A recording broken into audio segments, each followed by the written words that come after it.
অনেকে চায় না যে আমি ন্যাশনাল খেলি, বা অনেকে চায় না যে আমি আবার কামব্যাক করি, অনেকে চায় না যে আমি ভালো খেলি, বিপিএল বিপিএল দল না পাই বা প্রিমিয়ার লিগ না পাই বা কোথাও না খেলি।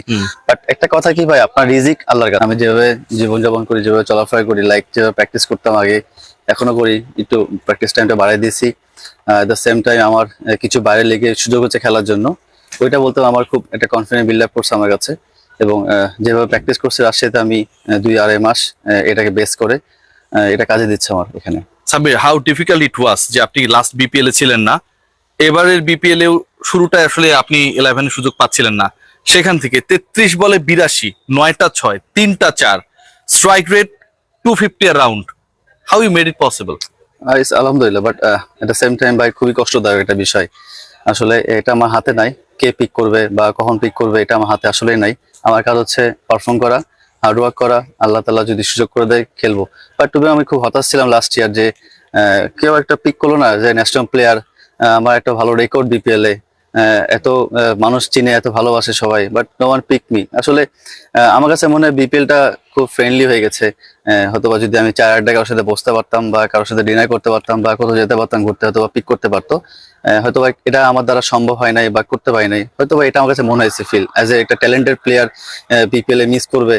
যাই হোক, এটা হয়ে গেছে, যেটা করার কিছু নাই। মানে চায়ের আড্ডাটা কি আসলে পিকড হওয়ার জন্য খুব গুরুত্বপূর্ণ হয়ে যায় সামটাইমস? আমার কাছে তাই মনে হয়েছে লাস্টে, যে আসলে কারোর সাথে যদি একটু ঘুরতে পারতাম বা কারোর সাথে ফোনে কথা বলতে পারতাম, ভাই কেমন আছেন, কি খবর, খোঁজ খবর রাখতে পারতাম, তাহলে হয়তো পিক করতে পারতাম। বাট এটা আমার হাতে ছিল না আর কি। এইবার আপনি লাকি এনাফ কিনা, কারণ সাকিব খানের দল, সাকিব খান কারোর সাথে চায়ের আড্ডা দেওয়ার মতো লোক না, অন্তত আমার কাছে মনে হয়েছে, বা সেরকম ওই ক্রিকেটীয় সার্কিমস্টেন্সের বাইরের মানুষ। এবং আমি যতটুকু শুনেছি সাকিব খানই আপনাকে চুজ করেছে, যে তার একটাই পছন্দ ছিল পুরো দলের মধ্যে, সেটা হচ্ছেন আপনি। এই জায়গা থেকে আপনার কি মনে হয় যে আসলে পুরোপুরি আল্লাহ আপনার দিকে তাকাইছে, যে এমন একজন আপনাকে পিক করেছে চায়ের আড্ডা যার সাথে দেওয়ার দরকার নেই? না, আসলে এই বিষয়টা খুব ফানি, বাট আমার কাছে মনে হয় যে আমার কিছুদিন আগে আমার বেবি হয়েছে, অথবা সুবহানের আকারে আল্লাহ তাআলা আমাকে একটা নিয়ামত দিয়েছেন, এবং আমি কষ্ট করেছি, আল্লাহ তাআলা দেখেছেন। এবং এট দ্য সেম টাইম নতুন টিম, হয়তো নতুন কিছু প্লেয়ারের খোঁজ ছিল, আমি হয়তোবা ওনার দেখেছি, আমার প্র্যাকটিস দেখেছি, যেটা আমি পোস্ট করছিলাম, ওরা খুবই আগ্রহ ছিল এবং তারা পিক করছে। খুবই ধন্যবাদ সাকিব খানকে এবং টিম ম্যানেজমেন্টকে। আচ্ছা সাব্বির, দেখেন মানে সাকিব খান আপনাকে পিক করলো, ওই দলের তার সবচেয়ে পছন্দের ক্রিকেটার আপনি, কিন্তু আপনি প্রথম 3টা ম্যাচে সুযোগ পেলেন না, আপনি নাকি ডিসিপ্লিন ভেঙে গেছে। মানে আমি আসলে জানতে চাই এই ব্যাপারগুলো, আপনার বলেন না তো, দিন শেষে যে যাকে যেভাবে ট্যাগ করে সেটাই দোষ হয়ে যায়। এখন যদি কেউ বলে যে সাব্বির খারাপ লোক, সবাই বিশ্বাস করবে খারাপ লোক। আর যদি বলে সাব্বির হচ্ছে তাহাজ্জুদে নামাজ পড়ে, সবাই বিশ্বাস করবে সেটা। রিয়েল ঘটনাটা আমি জানতে চাই। না, টু বি অনেস্ট, রিয়েল ঘটনা হচ্ছে আমি 31-এ আমার ওয়াইফ 2 দিন আগে ওয়াশরুমে পড়ে গেছিল, ফ্যামিলি ওর অ্যাঙ্গেল টুইস্ট হয়ে গেছিল।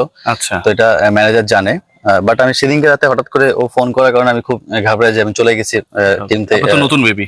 হ্যাঁ, তো ওরও বয়স 8 মাস। তো আমার কাছে খুবই খারাপ লাগছে, এবং আমার বাসা তখন কেউ ছিল না, সেই কারণে চলে গেছি। বাট কাউকে বলি নাই। আর যেহেতু ম্যাচের আগের দিন প্র্যাকটিস সম্ভবত এভাবে কেউ করে নাই, কেউ করেও না, আমিও অপশনাল প্র্যাকটিস জিজ্ঞেস করছিলাম যে আসলে প্র্যাকটিস আছে কিনা। তো উনি বলছে আসলে আসতে পারো, না আসলে নাচতে পারো। But at the same time ভাই, আমি নিজের রাজশাহীতে প্র্যাকটিস করছি 2-2.5 মাস, সকাল 9টা থেকে 5টার মতো। প্র্যাকটিস কামায় দেওয়ার ছেলে আমিও না, এটা সবাই জানে। আমি কতটুকু প্র্যাকটিস করি না করি সেটা ভালো জানে। বাট আমার কাছে মনে হয় যে উনি একটা অভিভাবক আমাদের টিমের, আমার বাবার বয়সী অভিভাবকই বলতে পারেন। আমি আমার ফ্যামিলি যদি মেয়েটাকে যদি আমি আরেকজনকে পুশ করি বলি, এটা খুবই হতাশাজনক। তো আমি খুবই দুঃখিত, এবং আমি ওনাকে সরিও বলছি যে আসলে সুজন ভাই, বিষয়টা আমি বুঝতে পারি নাই, আমি মিস হয়ে গেছে, আপনি কিছু মনে করেন না, নেক্সট টাইম কখনো হবে না, আর কখনো হয়ও না, সারা প্র্যাকটিসই করি আমি, আমার তো কাজ খেলাই।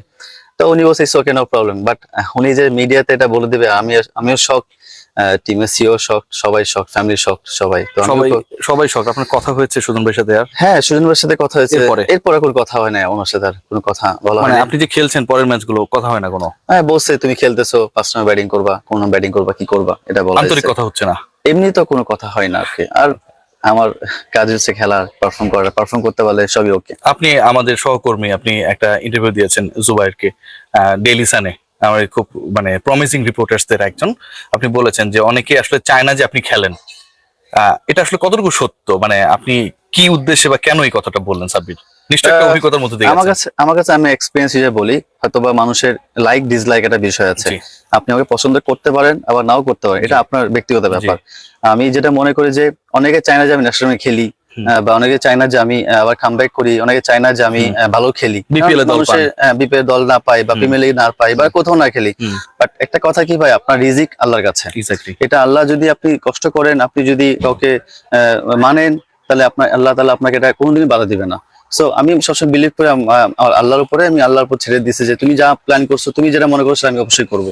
তা আমি আল্লাহর উপর ছেড়ে দিয়েছি, উনি রিজিকের মালিক। সো আমাকে রিজিক ছিল ঢাকার, তো ঢাকার রিজিক তো আল্লাহর মধ্যে হচ্ছে ভালো। এই যে বললেন যে অনেকে চায় না সাবির, মানে আপনাকে নিয়ে তো সবাই কথা বলে, আপনি ধরেন ডিসিপ্লিন ভাঙেন, এটা করেন ওটা করেন, এরা আসলে কারা? মানে এটা বলতে ভয়টা কেন?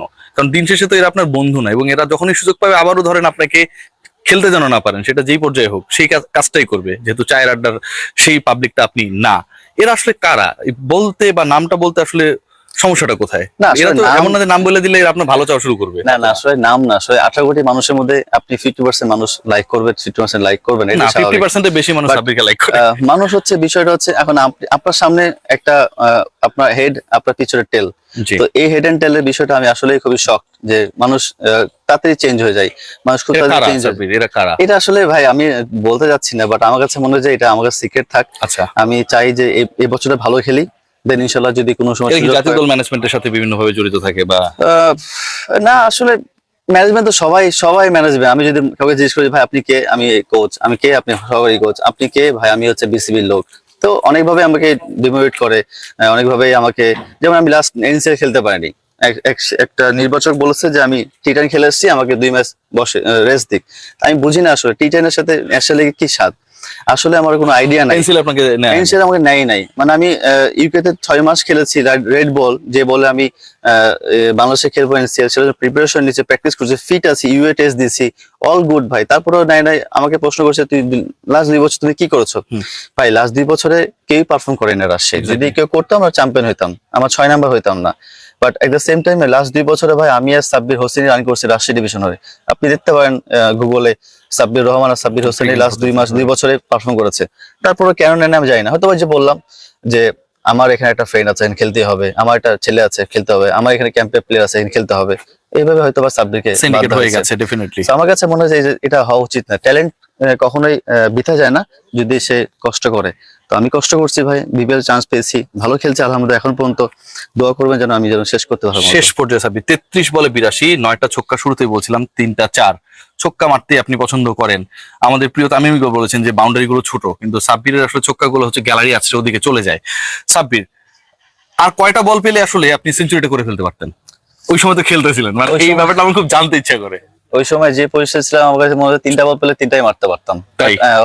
এটা হয়তো বা 35 বলের মধ্যে সেঞ্চুরি হয়ে যেত। এটা আমার কনফিডেন্স ছিল যে আমি 3টা বল যদি পাইতাম 36 হয়তো বলারও ভালো বল করতে পারতো, বাট 7-8টা বল পেলে হয়তো আমি 3টা মানে বিফোর 40 বলস আপনি সেঞ্চুরি করতে পারতেন, মানে ওই সময়ের যে টাইমিংটা হচ্ছে। যে সময় আমি ওই সময় যে কনফিডেন্স ছিল ভাই, মনে হচ্ছে না যে মিস করে ফেলেছেন? মানে আরেকটু আগে নামলে অন্যরকম হতে পারতো। হতে পারতো, বাট আমার কাছে মনে হচ্ছে আমার এটা সেকেন্ড ম্যাচ, আমি একটু আমি নিজেকে একটু সময় দিয়েছি, জি। 12টা বল খেলেছি, নিজেকে শুরুর সময় দিকে দিয়েছি। একটু কম রান আমার কাছে করেছিলেন। ক্রিজে মনে হচ্ছে this is my last match, আমাকে এটা যদি ভালো না করতে পারি হয়তো বা আমাকে নেক্সট ম্যাচে নাও দেখতে পারি। Right. বাট আমার কাছে মনে হচ্ছে যে আমি চিন্তা করছি ভাই এটা আমি যদি এখান থেকে না বেরোতে পারি তাহলে আমার আর ক্যারিয়ার হওয়ার দরকার নেই, ক্রিকেট প্লেয়ার হওয়ার দরকার। যে আমি যে কনফিডেন্স নিয়ে এসেছিলাম লঙ্কার টি10 থেকে, 3টা ম্যাচ খেলিনি, তারপরে এসে যে কামব্যাক করেছে, এটা পরে আল্লাহর গিফট।